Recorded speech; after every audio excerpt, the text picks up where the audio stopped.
बहुजन समाज की हर खबर पाने के लिए सब्सक्राइब करें पंचशील टीवी को और बेल आइकन को भी दबाएं ताकि लेटेस्ट वीडियो को नोटिफिकेशन आप तक पहुंचता रहे। अगले 15 मिनट 20 मिनट आप मेरी बात को बहुत ध्यान से सुनोगे, और अगर आप सिर्फ सुनोगे और भूल जाओगे तो भी कुछ बदलाव नहीं होगा, क्योंकि मैं पहली बार नहीं बोल रहा हूं। मैं तो बोलता रहता हूं। आप देखते हैं कोई दिन ऐसा नहीं होता कि हम संघर्ष या आंदोलन में नहीं होते। बताओ कोई दिन ऐसा होता है क्या? तो जिनका राज नहीं होता उनको संघर्ष करना पड़ता है। सोया हुआ समाज कभी शासक नहीं बन सकता है। सोया हुआ समाज कभी क्रांति नहीं कर सकता है, और जो समाज क्रांति नहीं कर सकता उसको कभी उसका अधिकार नहीं मिल सकता, उसका कभी राज नहीं आ सकता। और जिनका राज नहीं होता है उनकी बहन बेटियां सुरक्षित नहीं होती, उनकी तो रोटी भी सुरक्षित नहीं होती। और रोटी क्यों नहीं सुरक्षित होती? तो देखो किसान कैसे आंदोलन कर रहे हैं, और 1 महीने से ज्यादा हो गया सड़कों पे हैं, और रोटी की लड़ाई तो लड़ रहे हैं क्योंकि रोटी अमीरों की तिजोरी में बंद हो जाएगी। इसलिए जो है नौजवानों को सही दिशा मिले। हम वहां से देख रहे हैं जोश तो इतना है कि अगर पत्थर को भी चीरने की बात की जाए तो बिना किसी संसाधन के चीर देंगे। ये तो मैं मानता हूं तुम्हारी ताकत से, और इसके लिए मैं धन्यवाद देता हूं भीम आर्मी के प्रत्येक कार्यकर्ता का कि आज उन्होंने इतनी ताकत तो अर्जित कर ली है कि भीम आर्मी और आजाद समाज पार्टी को इग्नोर नहीं किया जा सकता, ना कोई कर पा रहा। लेकिन क्या हम लोग यहां इग्नोर करने की या नाम की लड़ाई लड़ रहे हैं? तो ये बिल्कुल गलत है, क्योंकि हम यहां ना तो नाम की लड़ाई लड़ रहे हैं ना ही इग्नोर करने की। हम लोग लड़ रहे हैं यहां अपने अधिकारों की लड़ाई। किस जो हिस्सेदारी की लड़ाई है, जो हकदारी की लड़ाई है, जो मान सम्मान स्वाभिमान की लड़ाई है, वो लड़ाई हम लोग जीते। और हमारी लड़ाई सिर्फ सत्ता परिवर्तन की नहीं है। सत्ता तो एक लंबे समय से परिवर्तन हुई है। क्या व्यवस्था बदली? क्या महिलाओं को बराबरी के अधिकार मिले? क्या जो जुल्म ज्यादती आज उत्तर प्रदेश में हो रही है क्या वो रुकी? एक दिन में एक जिले में 3-3 रेप। बताओ कौन सी बहन बेटी सुरक्षित है? और बताओ पूरा महकमा है, पुलिस भी है, आईबी भी है, इंटेलिजेंस भी है, एलआईयू भी है, फिर भी अपराध बढ़ रहे हैं। और उसका एक ठोस कारण यह है क्योंकि जिनका राज है, जो लोग सत्ता में हैं, वो लोग चाहते हैं कि हम लोग इसी तरह से तड़पते रहे, इस तरह से अन्याय अत्याचार के खिलाफ भी लड़ाई लड़ते रहे, और हमारी राजनीतिक चेतना का विकास ना हो, हम लोग अपना राज स्थापित ना कर पाए।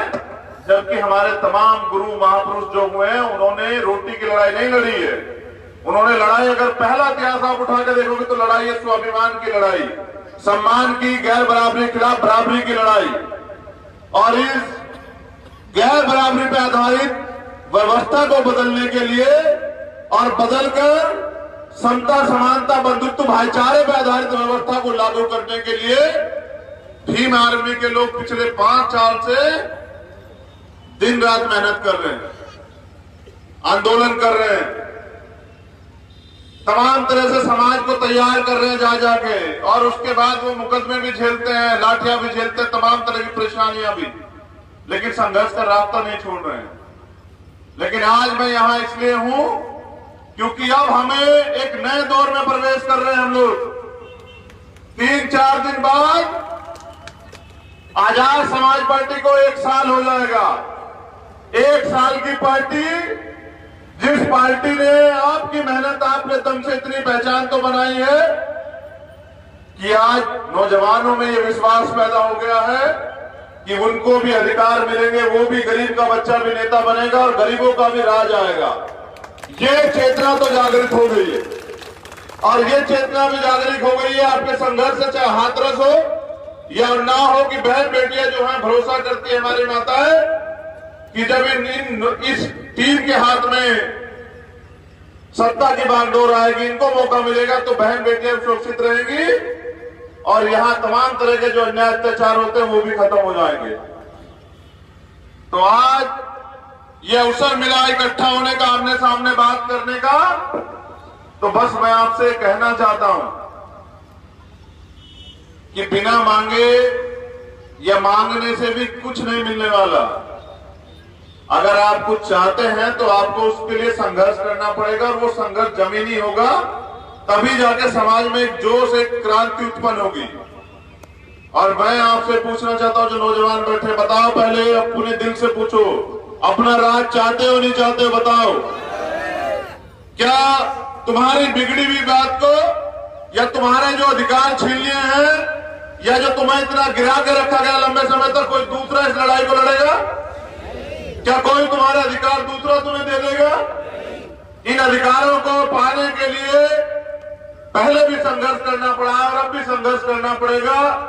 और जैसे मेहनत आप लोग कर रहे हैं बिना संसाधन के, और मुझे तो विश्वास होता है कि आने वाले कल में आजाद समाज पार्टी शोषितों, वंचितों की, दलितों की, पिछड़ों की, माइनॉरिटी की, आदिवासियों की, महिलाओं की, सताए हुए लोगों की ऐसा दल बन जाएगा कि जो इतना भरोसेमंद दल होगा कि वहां से गरीबों की मदद होगी। क्या ये मंच पे बैठे हुए लोग इस बात को समझते हैं कि कितनी उम्मीदें जो हैं ये गरीब समाज आपसे लगाए हुए है? और एक तरफ अमीरों के दल है, जिनके पास पैसा है, जिनके पास पावर है, और जिनके पास तमाम तरह के षड्यंत्र है।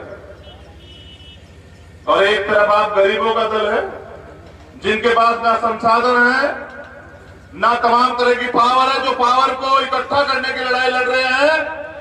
तो टुकड़ा में बटा हुआ समाज कभी राज नहीं कर सकता। इसलिए आपको अपनी एकता को बहुजन समाज में मजबूत करना पड़ेगा, आपको भाईचारा बनाना पड़ेगा। आपको जाके जो है, हम लोग चर्चा कर रहे थे कि अभी तो हमारे नौजवान ही तैयार नहीं है, तो आपको कैडर में जाना पड़ेगा। आपको हमारे नेता आके कैडर कराएंगे। कैडर से जो है ऊर्जा का, एक सोच का, एक ज्ञान का निर्माण होगा। तब जाके मुझे लगता है कि आप तैयार हो पाएंगे दूसरे व्यक्ति को भी समझाने के लिए। अभी तो नौजवानों में जज्बा तो बहुत है, लेकिन अब मैं चाहता हूं कि उनको दिशा मिले। और मैं ये उम्मीद भी करता हूं अपने नेतागण से, क्या वो कैडर के माध्यम से जनता को, नौजवानों को तैयार करने में मदद करेंगे? तो ठीक है, क्या आप तैयार हैं इस लड़ाई को लड़ने के लिए? आप, बहुत जरूरी बात, और ये प्रैक्टिकली बात है। ज्ञान समझते हैं कहां से मिलता है?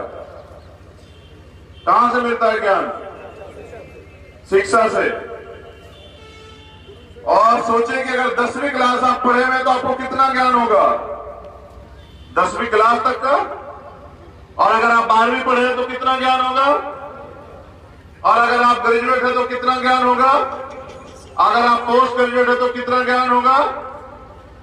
तो ज्ञान की कभी सीमा नहीं होती। इसलिए हमारे कार्यकर्ता, नेता ये मत समझे कि वो परिपूर्ण हो चुके हैं, उनको सीखने की जरूरत नहीं है। अभी तो मैदान में आप लोग उतरे हो, यहां तमाम तरह से आपको सब लोगों को उससे सावधान रहना पड़ेगा। मीडिया कुछ ही लिख देती है, मीडिया तो यही दिखा देगी कि देखो तो वहां तो कार्यकर्ता अनुशासन में नहीं थे, तो आपकी बात बनेगी या बिगड़ जाएगी? समझ रहे हो नहीं समझ रहे हो? क्या समझाना चाह रहे हैं कि जो जुनून के साथ होश का काम हो कर लो। तो जो ताकत तुम्हारी बनी है, वो ताकत इतनी मजबूत है कि तुम्हारे मुकाबले कोई व्यक्ति नहीं है जो अन्याय अत्याचार के खिलाफ लड़ सके, या जो इस गुलामी की बेड़ियों को काटना चाहता हो। तो ज्ञान कभी पूरा नहीं होता, इसलिए कैडर में जरूर जाना चाहिए, सीखना चाहिए।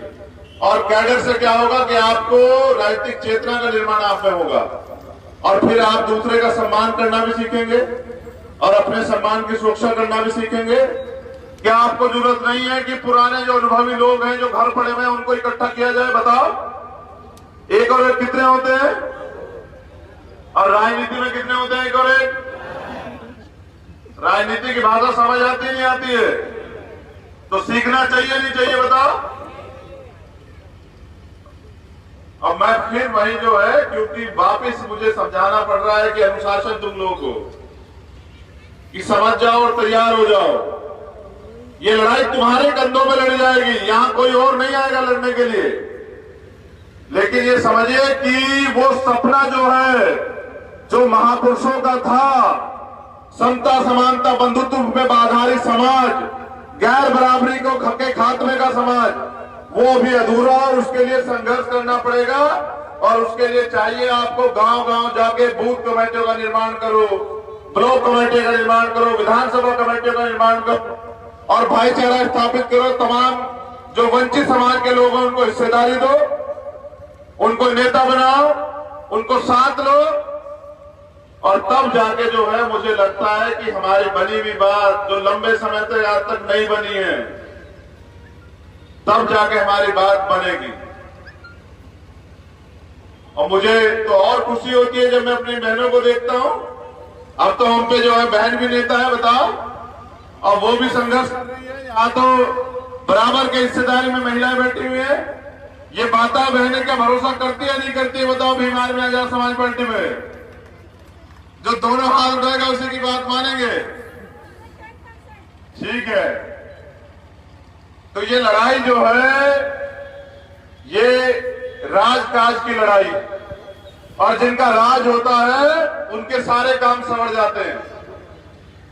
और जो तमाम परेशानियां आपके जीवन में है, जिनसे आप वंचित हैं, जो सुख आपको मिलने चाहिए थे, और वो सारे तभी मिलेंगे जब आपका राज स्थापित हो जाएगा।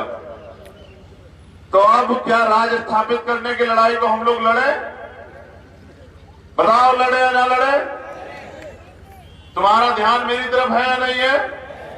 मेरी बातों पे है या मेरे चेहरे पे? किस बातों पे? चलो, बहुत अच्छी बात। मैं वहां से चल के यहां अपनी बात रखने आया कि हमें किस तरह से आने वाले कल में काम करना है। अब यहां पंचायत चुनाव का दौर, हमें अच्छे और ईमानदार काम करने वाले लोगों को तैयार करना है कि वो लोगों के बीच में जाके पार्टी के प्रति जन समर्थन को जुटाएं। और उसके लिए जो पुराने लोग उनको ज्यादा काम करना है और जो नए लोग हैं उनको भी काम करना है, तब जाके हमारी एकता से शक्ति का निर्माण होगा। क्या ये जो चाहत जो है आपके अंदर पैदा हो गई है सत्ता में आने की, बताओ कितने लोगों में पैदा हुई है सत्ता में आने की चाहत? जो लोग एक मिनट हाथ नहीं उठा पा रहे, उनकी चाहत कितनी होगी?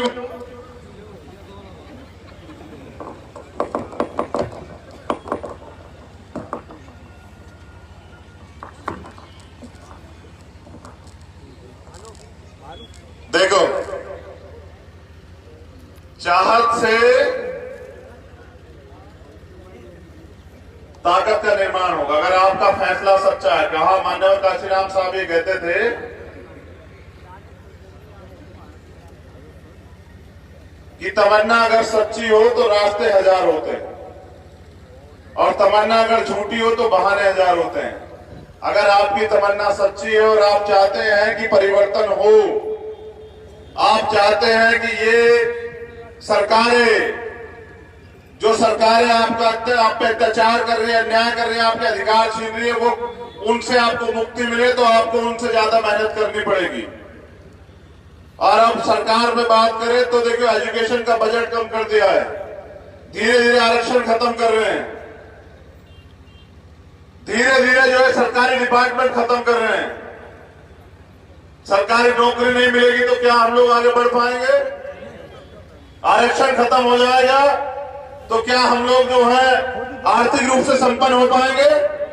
क्या आरक्षण खत्म होने से सरकारी नौकरियां बिल्कुल खत्म हो जाएंगी, नहीं हो जाएंगी?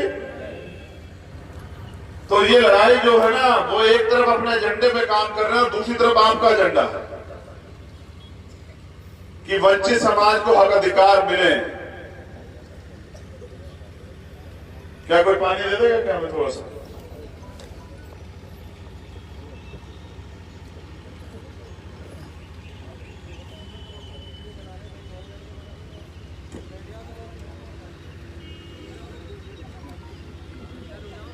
मैंने अपने जीवन का एक एक पल ये सोच के जो है जेल में काटा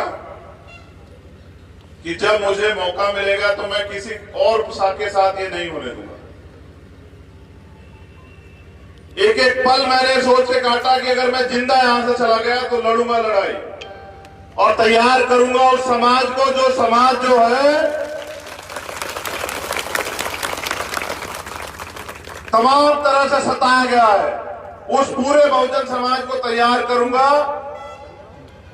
कि फिर किसी के साथ अन्याय ना हो, कोई सरकार के जुल्मों का शिकार ना हो जाए। और आज मुझे मौका मिला है, और ये मौका मुझे मिला है, चाहे यहां मिला हो या पूरी दुनिया में। जब टाइम्स मैगजीन में भारत का नाम आता है तो 137 करोड़ लोगों में से 137 करोड़ लोगों में से एक व्यक्ति को चुना जाता है कि ये व्यक्ति जो है भारत का उभरता हुआ नेता है, जो भविष्य का निर्माण कर रहा है, जो भारत के लिए कुछ अच्छा करेगा। और वो कौन है? वो आपका अपना खून है, वो आप में से एक है। वो भी एक प्राइमरी स्कूल के हेडमास्टर का बेटा है, किसी प्रधानमंत्री मुख्यमंत्री का बेटा नहीं है।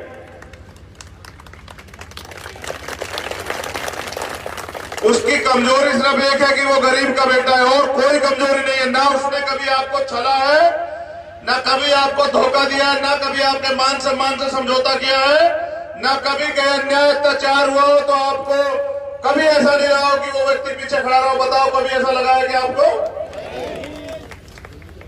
मैं आज अपने दुख की बात आपसे करने आया हूं और आपसे ये विश्वास चाहने आया हूं कि मैं बाद में पता नहीं कब लौटूंगा आपके बीच, लेकिन जिन लोगों को मैंने यहां जिम्मेदारी से लगाया है कि आपकी भलाई के लिए, आपकी लड़ाई लड़ने के लिए, आपके अत्याचारों पे जो आपके ऊपर अत्याचार होते हैं उसमें न्याय दिलाने के लिए, आप उनको चंद्रशेखर मान के उनका सहयोग करें।